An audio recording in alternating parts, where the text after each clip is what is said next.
What's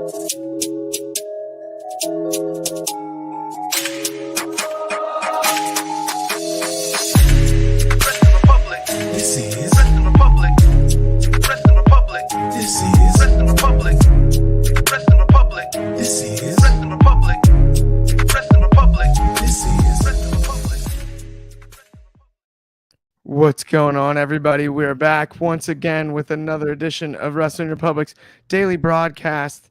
It is Friday, August 18th. We're going to preview SmackDown. We're on the road to All In. We've got a ton going on as far as the professional wrestling landscape is concerned. Professional wrestling. I can say that correctly, right, guys? We're better than that here. But I've got a sweet panel hanging out with me tonight or this afternoon, depends on where you are. I'm going to start first with our head of reviews, Coby Galenzoski. You're not going to ask me how I'm doing? Like, what is this? I mean, obviously I'm here. Like you said, we have a lot of wrestling this weekend. It's Edge's last WWE contractual match, but obviously we'll get into that. We got SmackDown, we got Collision, we on the road to All In, we're on the road to All Out. There's Payback upcoming. We got a lot of wrestling to talk about, and like he said, Clark said, he has a hell of a panel.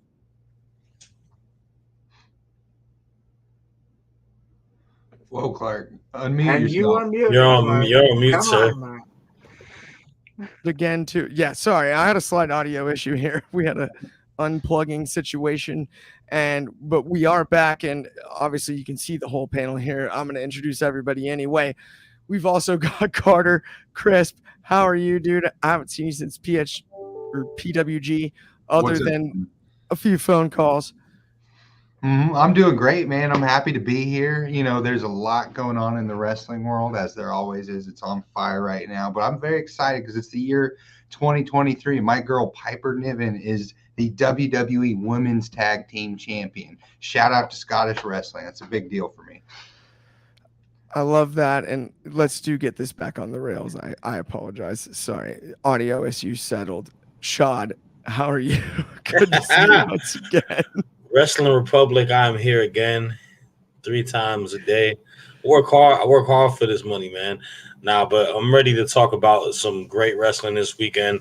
Excited to be with this panel, man. I haven't been on a show with y'all. I've never been on a show with Carter before, so this is gonna be fun, man. Let's get into it. Let's go. Absolutely, and I apologize. That was really, really cruelly awful opening out of me, but we're back on track, guys.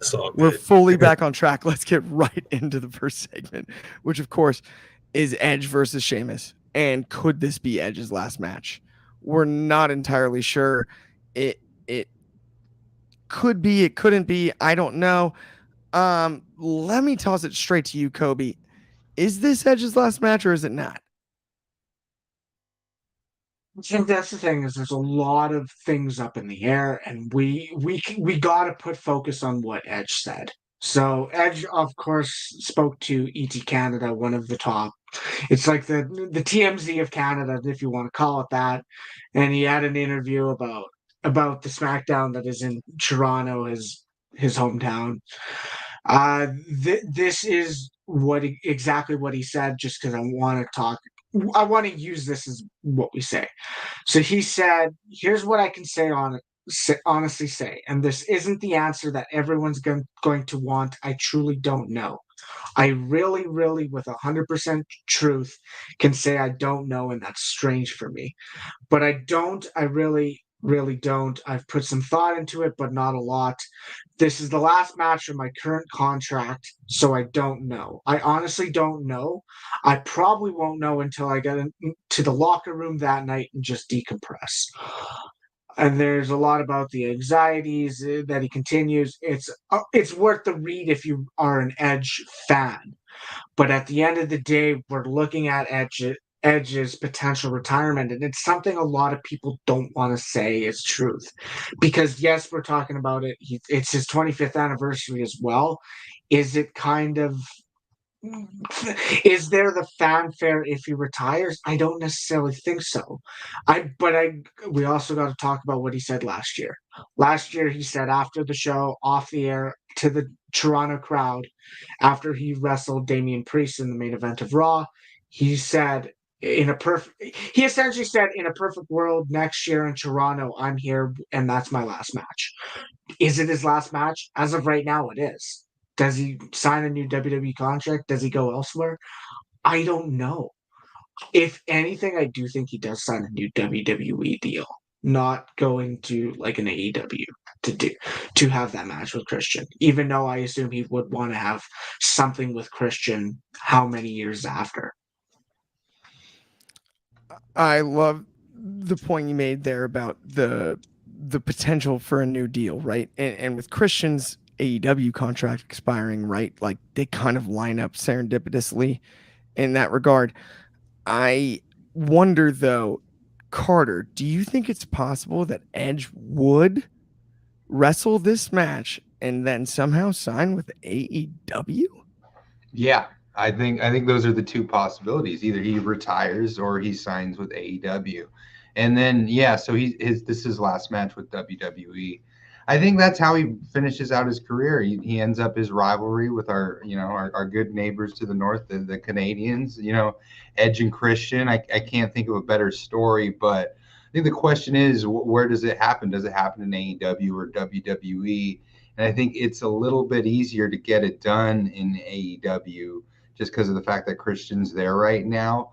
But also, I mean, I do agree with Coby. I think Edge would much rather stick with the WWE. I mean, you can get that Legends contract, and you get merchandise, things like that. But I think he retires short term now. I think long term though, there is something with Christian and the question of where. I don't know if Edge knows the answer to that right now. I don't think we do either. Absolutely, and I think that's what makes this so fascinating, right? Like it should feel like a bigger match if it really is Edge's last match, right? And like Sheamus is a worthy opponent. Sheamus has had a great year. That could be something that would make sense on a WrestleMania card or on a SummerSlam Survivor Series on a big 4 card somewhere. But the idea that it is truly the last match on his contract is what makes this so hard to quantify. Shad, your thoughts? Do you think this is possibly A, his last match, B, his last match in WWE, or C, potentially his last match before jumping ship?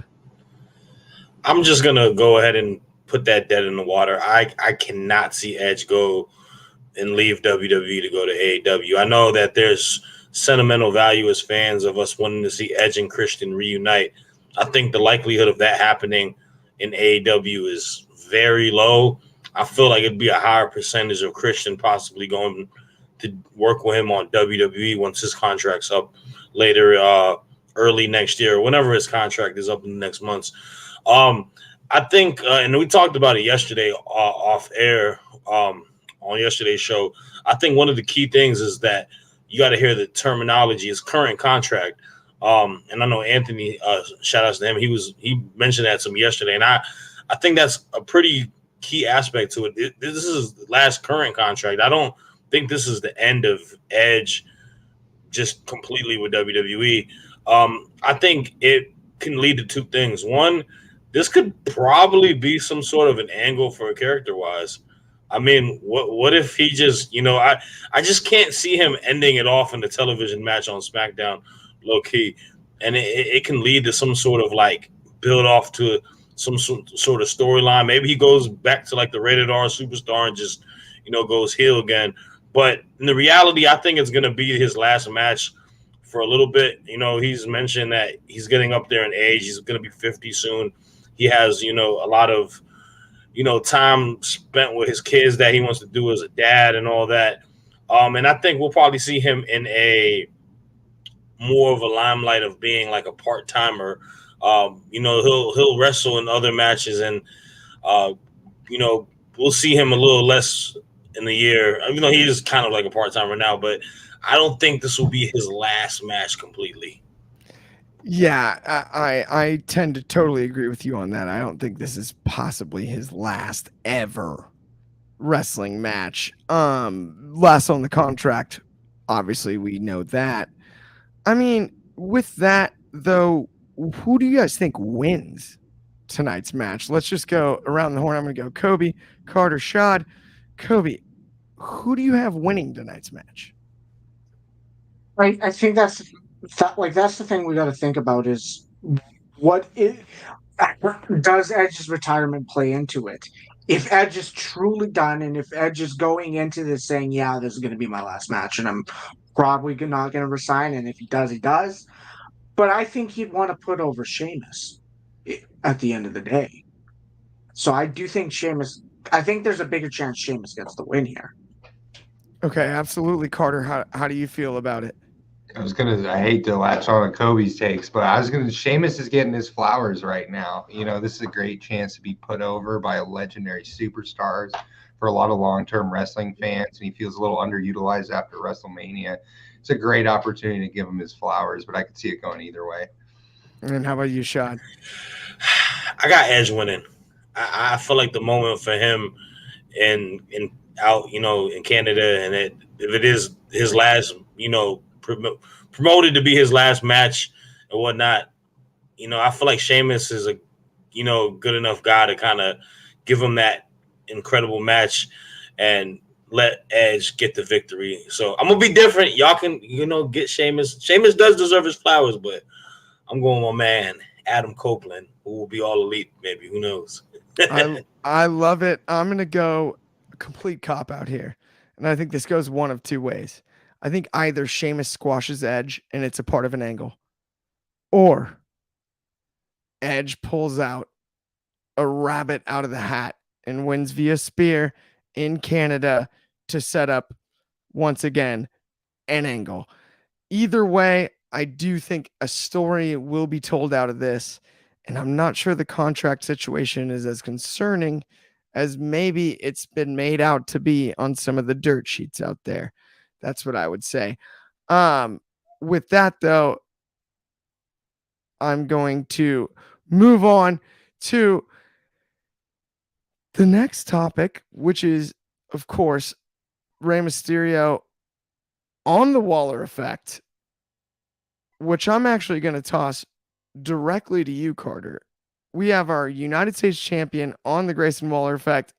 How do you see this one going? How do you feel about it? What do you think about this segment?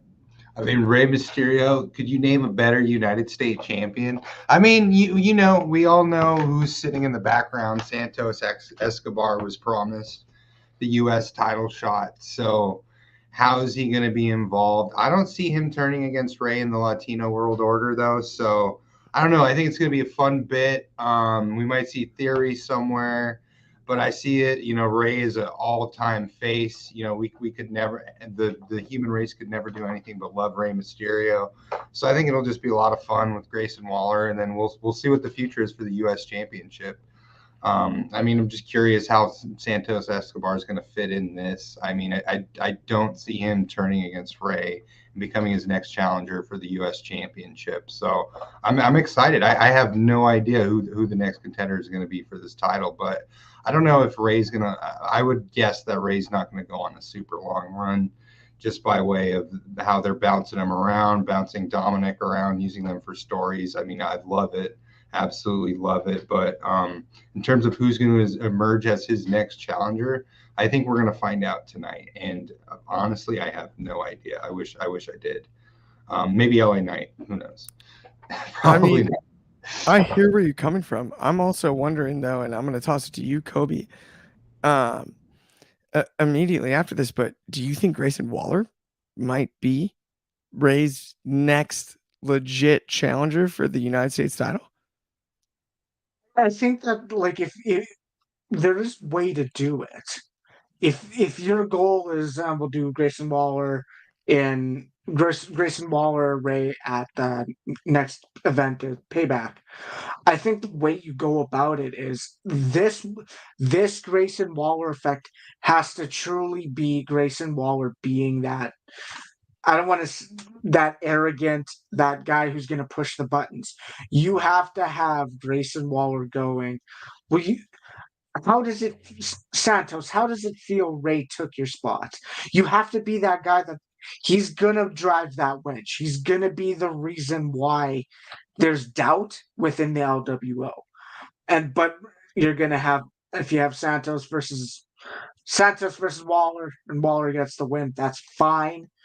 At the end of the day, I don't think Waller would beat Ray because they probably could be going to set up another Dominic match.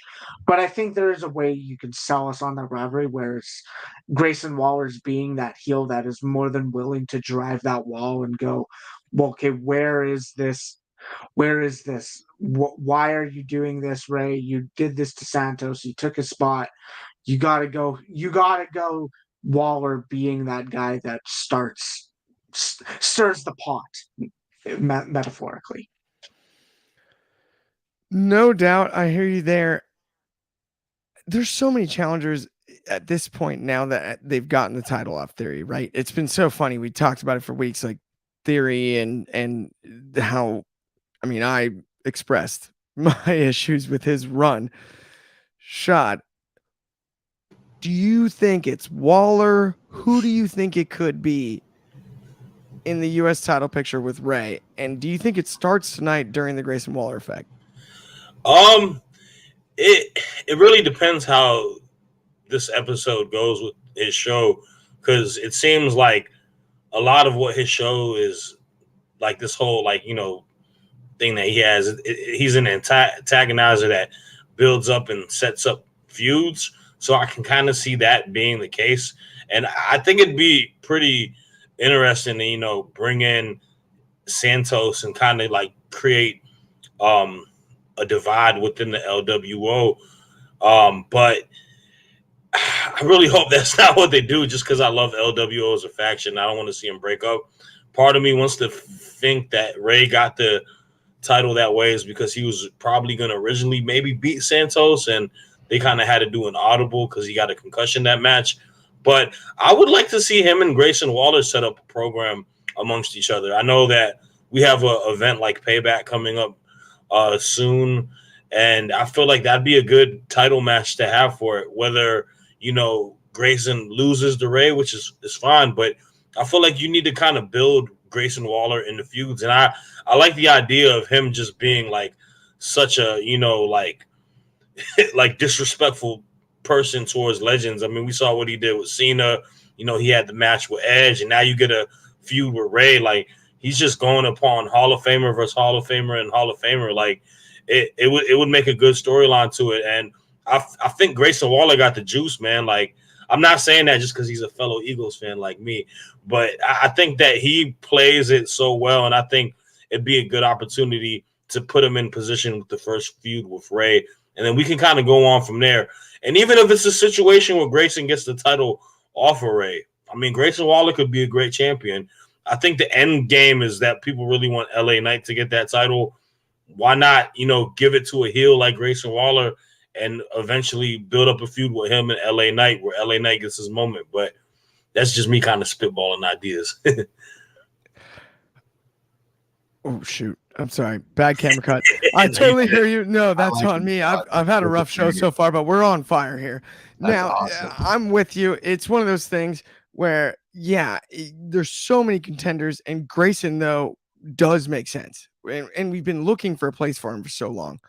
Kind of, you know, he adds up in that spot. There's so many avenues you can go with the U.S. title now that you've done this Ray storyline. But with that, let's move on to the next segment. Let's talk about Willow Nightingale versus Diamante. And I'm going to go straight back to you, Shad. How excited are you for this match? And do you think this is going to be the one that features Willow? Or do you think this is the time to really build Diamante? I I think this is now you good. I think this is the perfect moment to continue to build up Willow Nightingale personally. I said this before like months ago, and then this is always an issue that I have with the booking on AEW with the women's division is she had like you had the fire to her. Like she got that title, the New Japan title from I'm sorry, isn't I don't know the title off of Mercedes Moné. It may have been New Japan title. I don't think it was Stardom, but you got that title off of her in the match, and you were just building it onto it, and then it became a situation where like it started going cold again for her, and I just I don't understand why, because I feel like Willow, in my opinion, is one of those people that's like in that I guess the realm of the like TBS women's division where she can be a viable champion eventually. The New Japan strong title, my bad. The viable champion for that TBS title. And you know, I've been saying this, I said this last week. This whole feud where they're having this tag team with Statlander and Willow versus Mercedes and Diamante.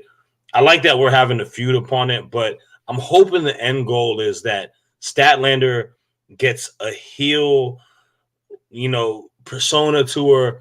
She doesn't play as much as a babyface, and we build a feud between her and Willow, because I think that's the feud that would be incredible for that TBS title. I think Willow is such a strong competitor in ring. She's one of the most like lovable characters in AEW, and a heel Statlander, because I don't really like this babyface Statlander. I know people love her. She's popular. She's got more of an edge to her character. She's got more of a dark look now.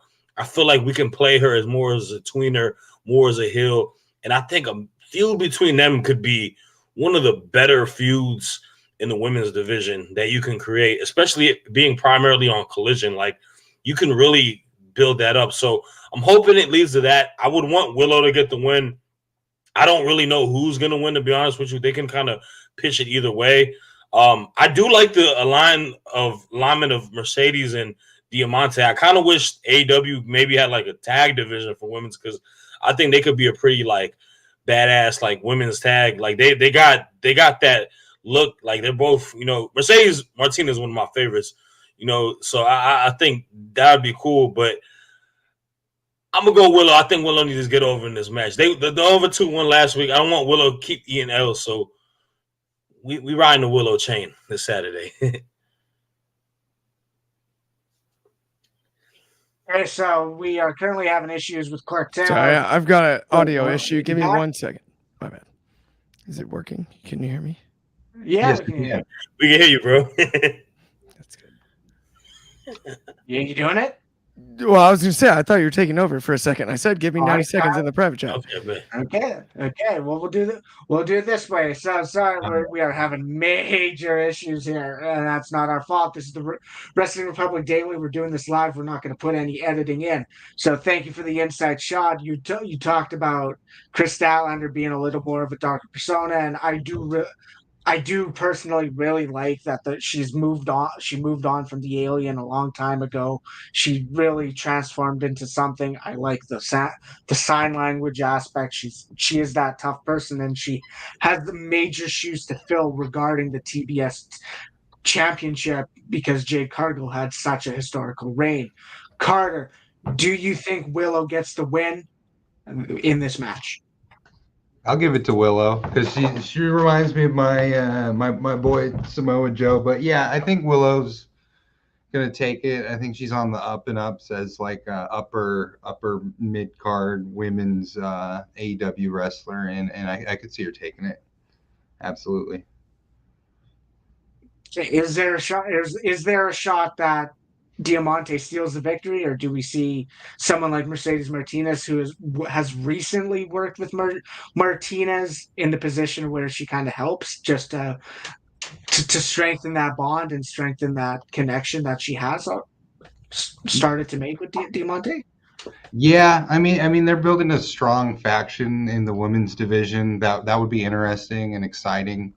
And yeah, Willow's a fantastic women's wrestler. I mean, great. So I do think Diamante will need some outside help, and I could see Mercedes Martinez coming in and running some interference on this one for sure. But I'm still hard on Willow's my girl on this match. So, but yeah, there might be some. If she loses, it will be because of outside interference. Good call there, Coby. I got you on that. I mean, that's the thing, and I agree with, and I'm glad we're on a consensus. Shad, did you get your original prediction? Since we're already having a mess, I can't remember. If you said No, I mean, I got Willow. I got Willow getting the victory, and it's more so, like I said earlier, I just her eating pins and L's back to back. It just doesn't. It's not good for her character. I mean, I feel like this feud is kind of 50-50 because we're kind of, going in different directions for them. But I mean, if I'm having it my way, I would have Willow win. But there's gonna have to be some sort of like divide and friction between her and Statlander at some point within these next couple of weeks within these matches. But off the fact that I just don't think they're gonna have Willow go and take pins back-to-back weeks, and I feel no knock on Diamante. I know they've kind of heated her back up and got her back in the groove of things. I just see more of like that star power with Willow than her for their division. and I guess speaking of that right now, do you think Willow has felt important after winning the Owen Hart Cup like a month and a half No, after? she hasn't. And the heat is still there. It's the flame is diminishing week by week, and it's because of booking like last week. Like I don't like stuff like I don't like inconsistent booking. If you're truly a champion, you treat that person like a champion. I know this isn't like a belt like the AEW women's title or the TBS title, but you put her in a position to win a tournament of that magnitude for a reason. After that, we had her lose the ROH title match. We had her lose this tag match. If you have her lose on Saturday, that really just completely shoots down every legitimacy you gave her winning that Owen Cup tournament belt. And I mean, like I said, this is issues that I have with TK's booking for the women's division because there's a lot of inconsistencies within it. There's a lot of stuff that doesn't get a lot of time, a lot of stuff that's repetitive and that doesn't make sense. So, I mean, would it be out of his wheelhouse? It might not be, but I'm going to give them up for the benefit of the doubt for the vision that they see with Willow that they're going to give her the win tonight. And that's the thing, and I fully, completely share the same sentiment that with the issues. And making his return to today's daily podcast, we have Mr. Clark Taylor. I deeply apologize, guys. My headphones were only allowing me to hear myself. So, like, I'm over here, I can hear myself talking, and none of you guys, which was just not an ideal position to be in. It was not great. We've got it fixed. I'm back in it. I'm ready to go. Are we ready to get into the next topic, by the way? Can I introduce it now? Do I just take right back over? Do we just get right into Darby Allin versus Christian Cage? Might as well. And I'm tossing it right back to you, who took over and saved me in the rut. Yes. Break down Darby and Christian Cage for us, please, Coby. I mean, I like that, and I did that myself. I would like that. I mean, I like the thing that I like the aspect that yes, we're acknowledging that Collision's a much different show to what Dynamite produces, and I like that there's multiple programs. Is Darby Allin the most ideal person to be in multiple storylines on multiple products for me? No, I'm not the biggest Darby Allin fan. I understand he's a talent, but I don't like him, the person. At the end of the day, I like the fact that they're at least building up something with this TNT Championship, because he did the Royal Rampage Battle Royal or the Double Ring Battle Royal, and he won it, and he's getting a TNT title shot at All Out. Regardless, yes, All In needs to be built, but All Out needs to be built as well. And I like the fact that they're doing this with the TNT Championship. Obviously we're seeing Christian Cage. Yes, he's holding the title, and like, oh, I wouldn't be. What kind of champion carries the belt? He didn't win, and he's doing the exact same thing. I like it. Christian's a great heel, and he's doing really good work. Do I see Darby Allin losing this match? No, I don't. I think Darby has to win this match because we are building up to him versus Luchasaurus, which is definitely an odd match. I don't think anyone would have recognized as a potential match for the future. So I do think Darby Allin takes the win here on Collision. I agree with you on that. I totally tend to agree with you that this is a logical spot for Darby to get the win. I mean, it's a fun match all around, though. And Carter, you mentioned you had something to say about it earlier. Yeah, How do you feel about this one? I just think it's too bad you can't bet on professional wrestling, because I put my house's mortgage on Luchasaurus beating Darby Allin. I think Darby's going to beat Christian, but I think they're building up Darby a little bit, but then I think he's gonna hit the wall, and we're gonna get not a Lucha squash match, but I think Lucha might freaking absolutely smash Darby, because you look at the two of them and you honestly don't think one guy can beat the other guy. So I mean, it's great, Nick Wayne's getting a push in AEW, which is awesome to see. Great young talent, but I think Darby's getting built up to get squashed by a bigger, better wrestler. I tend to agree with that myself. Makes a lot of sense, and I do love them featuring Nick Wayne and Buddy Wayne, legend, right? His father, all-time trainer, all-time wrestler. Buddy Wayne was just an all-timer. It's pretty much that simple. But with that, let's get into our final topic of the day, which is which match we're most excited for at All In. And it's early, and it's often. We're here, and we're ready to talk about it. I'm going to go straight into mine. And that is, I'm so far and away most excited about MJF Adam Cole. It's not even close. I mean, we're talking about two of the best professional wrestlers on this planet all around. Whether it's promos, whether it's in-ring, it doesn't matter. It's pure entertainment. We have heard all the jokes about sports entertainers and whatnot. These are just entertainers. You can forget the sports. That's what MJF and Adam Cole have accomplished with this entire storyline, with the tag team part of the storyline, with the fact that they're going to appear on 0 Hour, including that they show up and they film these vignettes in advance that are as good as their in-ring promos, which land as well as their in-ring work. It's remarkable. And let's stop for a second, as Ferris Bueller said, and smell the flowers and look around.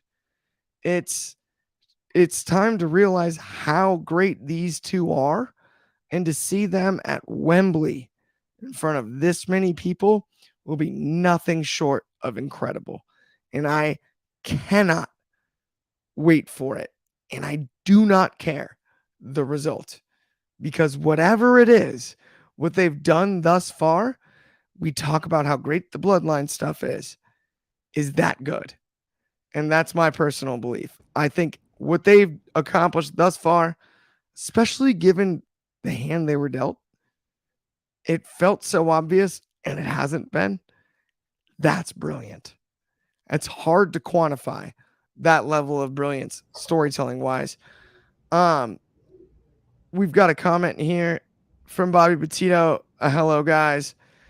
Shout out, Bobby. And then another one. I'm looking forward to watching MJF versus Adam Cole. Yes. Monster shout out. With that, I'm going to toss it next to you, Carter. What is your pick of the night?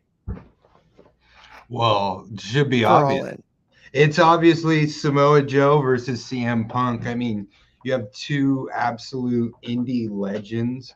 This match has happened multiple times, one time ending up in a 60-minute draw. I mean, these guys wrestled in PWG. These guys wrestled in Ring of Honor. I mean, it's just like for an old school wrestling fan, indie wrestling fan. I mean, this is just delightful. I mean, Samoa Joe still today is one of my favorite wrestlers to watch. His style, the strong, he's just such a good character. I mean, the last Ring of Honor pay-per-view we watched, his match was so much fun. And I'm not a Punk guy, so sorry, Clark. I'm going all in for Joe. I think Joe retains his title and everything, but I can't imagine a better second headliner. I forget the word for that. Co-main event. Yeah, co-main than Samoa Joe and CM Punk. I mean, it's just a wrestling fan's delight. You know, two great talents couldn't be more different. And of course, this match happened in PWG already, so it's got to be good. You know, the matchmakers out there are undefeated. Absolutely, with all the history and everything.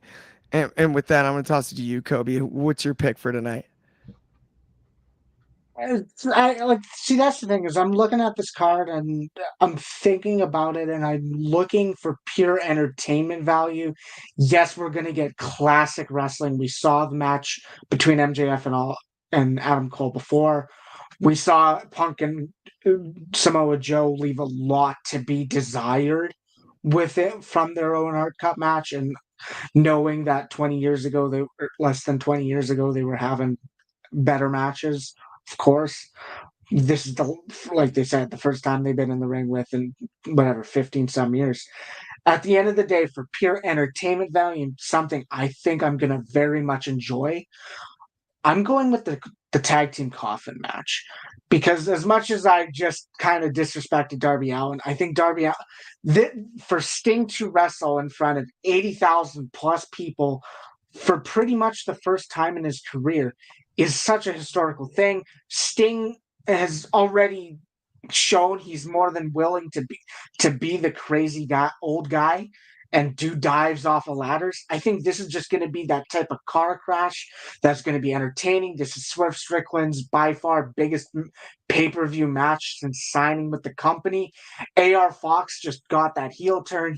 This is his chance to prove that heel turn was the right choice. This rivalry is one of the better booked feuds going into this show. As much as it's a weirdly booked feud, you can admit it.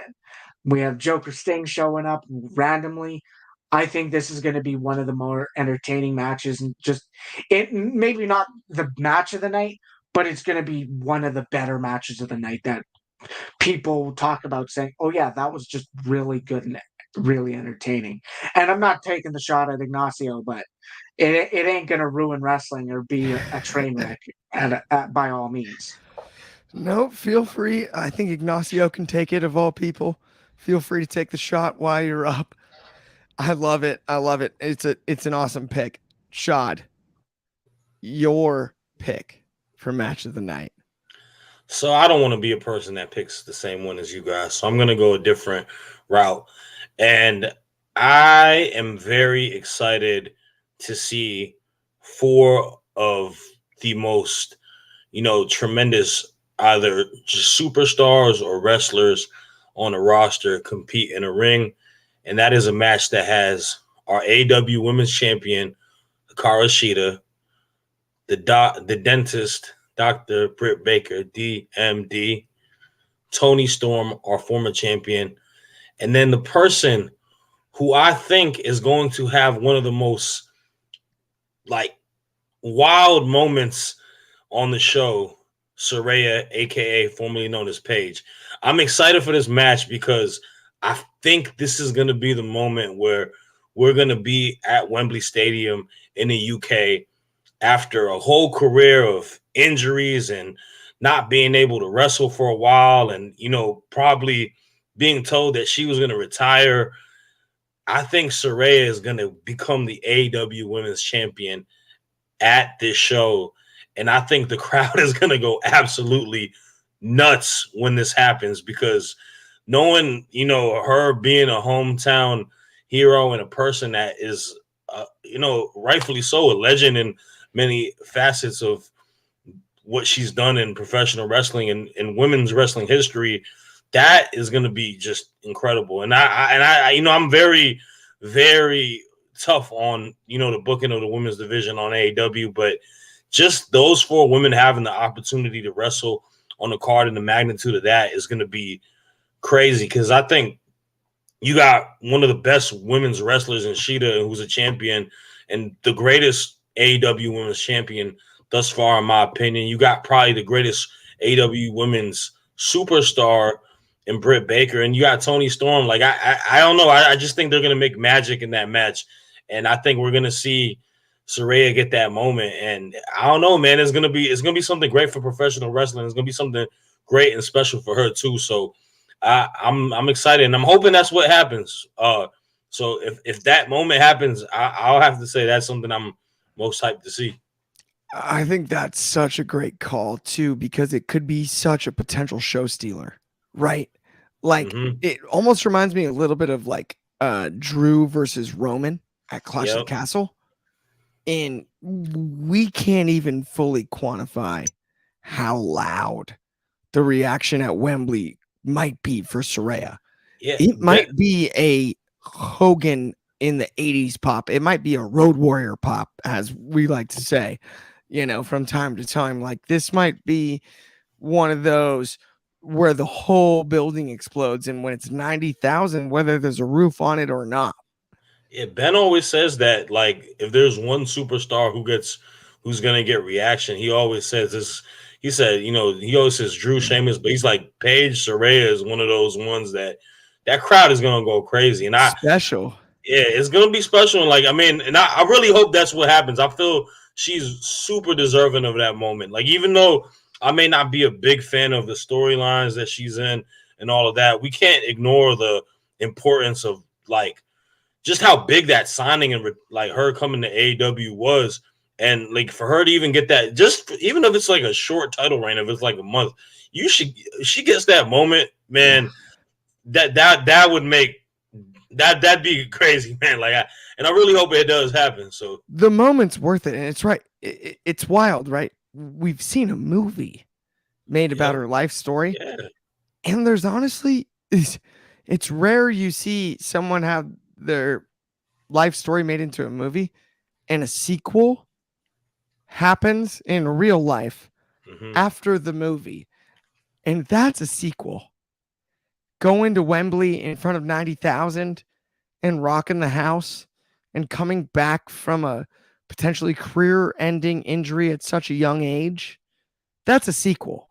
If there's ever been one written, that is for Saraya for sure, right? All the adversity, all that she's gone through for the last years, to go home and go in front of a stadium of that size and see that's a real life movie, right? Which is so cool, because the first one is too, it's one of those situations where it's like, the really good writers can't make that stuff up. It's just, it's fun to see, and it's interesting because while we're on the topic of Saraya, since she's debuted with AEW, we've kind of talked about what's the direction, this and that. And while I've always understood it, I've always been like, but did we ever appreciate the fact that she got cleared like Bryan Danielson did? Did we ever give her the credit for that? Right? Like, she made it back from an injury that should have ended her career. And she's working again. Like, it's going to take some pitches till the arm gets loose. It's been a while, like, it's one of those things that for athletes is tough to quantify, coming back from injury like that. But it could be such a cool moment. And either way, it's not a better match to have that, like, in your what you're saying, like, in regards to, her kind of not, like, getting the rust off of, like, not wrestling after such a long time. Like, you're in a ring with, like, 3 people that are vets at this point in their career, like, very good wrestlers that can, make it a very special match in ring wise, where it'll wind its way up to the moment and whatnot, you know. So Yep. And a crowd, like the band Pepper said, will bring you along. That pop is gonna be crazy. Y'all waiting for it, man. Next week. That pop is gonna be crazy for when she gets that title. It's gonna be wild. I can't wait for it. I'm really glad we finished on this, and I apologize for the audio issues early in the show, guys. But that does bring us to the end of this, guys. It's been a blast, or guys and girls, everyone across the world. Thank you for having us. If you are on Spotify, please give us a 5-star review. If you're over here on YouTube, like, subscribe. If you haven't already, thank you so much. It means the world to us. On behalf of Wrestling Republic's daily broadcast, Coby Galenzoski, Shad, Carter, Clark Taylor, thank you guys so much, and we will talk to you tomorrow.